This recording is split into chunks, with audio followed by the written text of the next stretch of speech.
Assalamualaikum warahmatullahi wabarakatuh.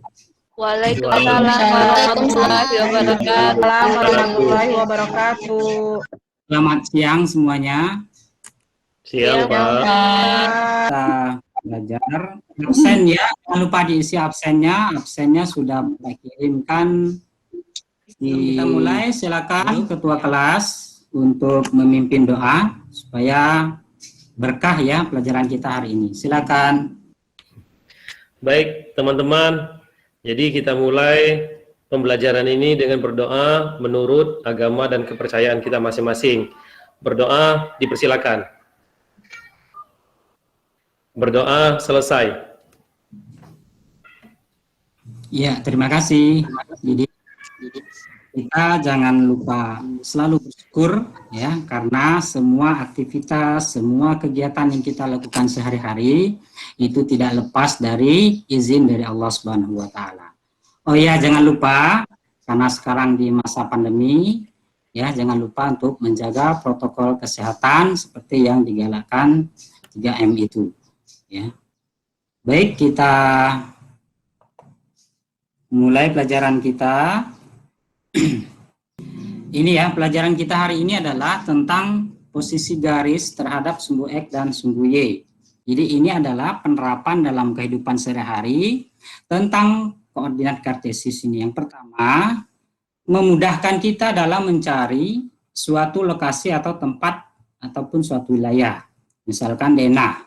Kemudian di dunia penerbangan ya, itu sistem koordinat kartesius ini juga dipakai pada pesawat terbang ya, yang mana pesawat terbang kan dilengkapi dengan radar sebagai alat pendeteksi, kompas ya, penunjuk arah, dan juga radio sebagai alat komunikasi.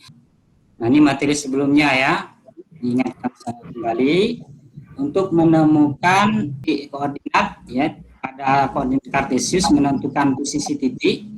Ini ya caranya kemarin. Jadi kita memulai melangkah dari titik 0, titik asal 0,0, kemudian titiknya X, Y ya. Jadi untuk nilai X, maka gerakkan satuan ke kanan atau ke kiri. Kalau dia positif berarti kita melangkah ke kanan sebanyak X, jika negatif berarti ke kiri. Kemudian untuk nilai Y, gerakkan satuannya ke atas atau ke bawah dari posisi terakhir ini tadi. Ya, ini pelajaran kita kemarin. Nah, titik akhir dari langkah 1 sampai dengan langkah 3 ini itulah posisi titik koordinat. Materi hari ini adalah menentukan kedudukan garis yang sejajar dengan sumbu X dan sumbu Y, kemudian menentukan kedudukan garis yang tegak lurus terhadap sumbu X dan sumbu Y, kemudian menentukan kedudukan garis yang berpotongan dengan. Nah, ini permasalahan yang kita selesaikan. Ya, jika dibuat sebuah garis melalui 3,5 sejajar dengan sumbu X, kira-kira bagaimana hubungannya terhadap sumbu Y? Kemudian jika kita buatkan garis melalui titik 3,5 tegak lurus terhadap sumbu X, bagaimana pula hubungannya terhadap sumbu Y?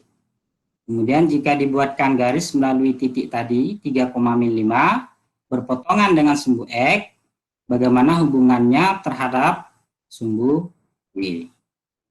Bapak akan membagikan LKPD kemudian modul ya di WA group ya, Bapak sudah kirimkan. Di sana ada LKPD yang harus kalian selesaikan secara berkelompok. Kemudian di sana ada modul sebagai bahan informasi.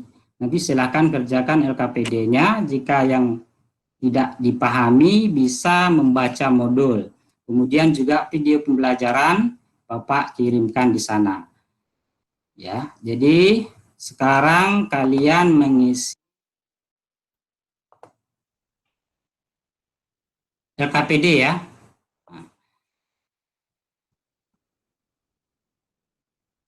Ini petunjuknya. Kalian baca dan pahami LKPD dengan seksama. Ikuti setiap langkah-langkah kegiatan yang ada. Diskusikan dengan teman sekelompokmu mengenai apa yang harus kamu lakukan dan tuliskan hasil diskusi pada tempat yang disediakan. Jika masih terdapat masalah yang tidak dapat diselesaikan dengan diskusi kelompok, maka tanyakan kepada gurumu. Baik, jadi sekarang Bapak kasih waktu 15 menit ya. Silakan dikerjakan LKPD-nya. Gimana, ada kendala? Alhamdulillah Belum, tidak. Pak. Masih aman, Pak. Aman, Pak. Baik. Ya, langkah-langkah di kegiatan 1. Gambarlah garis K yang melalui titik A min 2,7 pada koordinat kartesius yang tidak sejajar dengan sumbu X dan tidak sejajar dengan sumbu Y. Jadi jawabannya kita gambar dulu koordinat kartesiusnya. Jadi ini anggaplah buku berpetak. Terus kita hubungkan negatif 2 ke 7. Jadilah membentuk garis seperti ini. Iya. Terus setelah dibuat garis K melalui titik A negatif 2,7, masih adakah garis lain yang bisa dibuat yang tidak sejajar dengan sumbu X dan tidak sejajar dengan sumbu Y? Jika ada, berapa banyak garis yang bisa dibuat? Masih ada jawabannya. Jadi garis yang melalui titik A negatif 2,7 dan tidak sejajar dengan X dan dibuat sebanyak mungkin. Jadi masih banyak, Pak, yang digambar itu bisa miring ke sebelah kiri, bisa miring ke sebelah kanan, itu banyak sekali, Pak. Oke, yang jelas melalui titik min 2,7 ya. Iya. Iya, terima kasih ya. Yang lain gimana, ada tanggapan?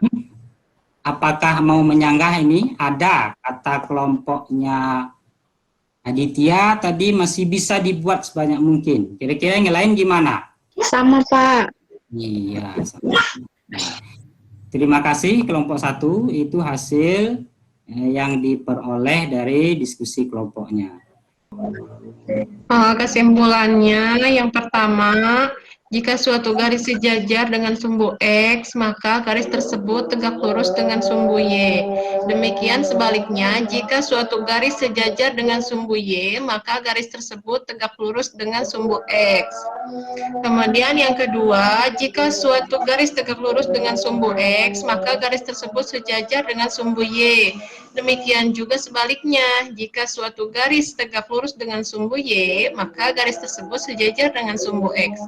Kemudian yang ketiga, jika suatu garis berpotongan dengan sumbu X, maka garis tersebut juga berpotongan dengan sumbu Y. Begitu, Pak. Dan sekarang untuk menguji pemahaman kita semua, ya, anak-anak sekalian, sejauh mana sih pemahamannya? Nah, kalian silahkan kerjakan. Ini ada tes formatif yang sudah Bapak buatkan di Google Form ya. Ini alamatnya, kalian kerjakan dan nanti hasilnya bisa nanti kalian lihat. Baik, sampai di sini dan jangan lupa pertemuan berikutnya kita akan bertemu di pelajaran baru yaitu tentang relasi dan fungsi ya. Silakan Afdini pimpin doa, kita akhiri pembelajaran kita hari ini. Baik teman-teman, sebelum kita mengakhiri pertemuan pada hari ini, ada baiknya kita berdoa agar apa yang disampaikan oleh Bapak kita tadi dapat kita ambil hikmah dan pelajarannya. Berdoa menurut agama dan kepercayaan masing-masing. Berdoa dipersilakan. Berdoa selesai.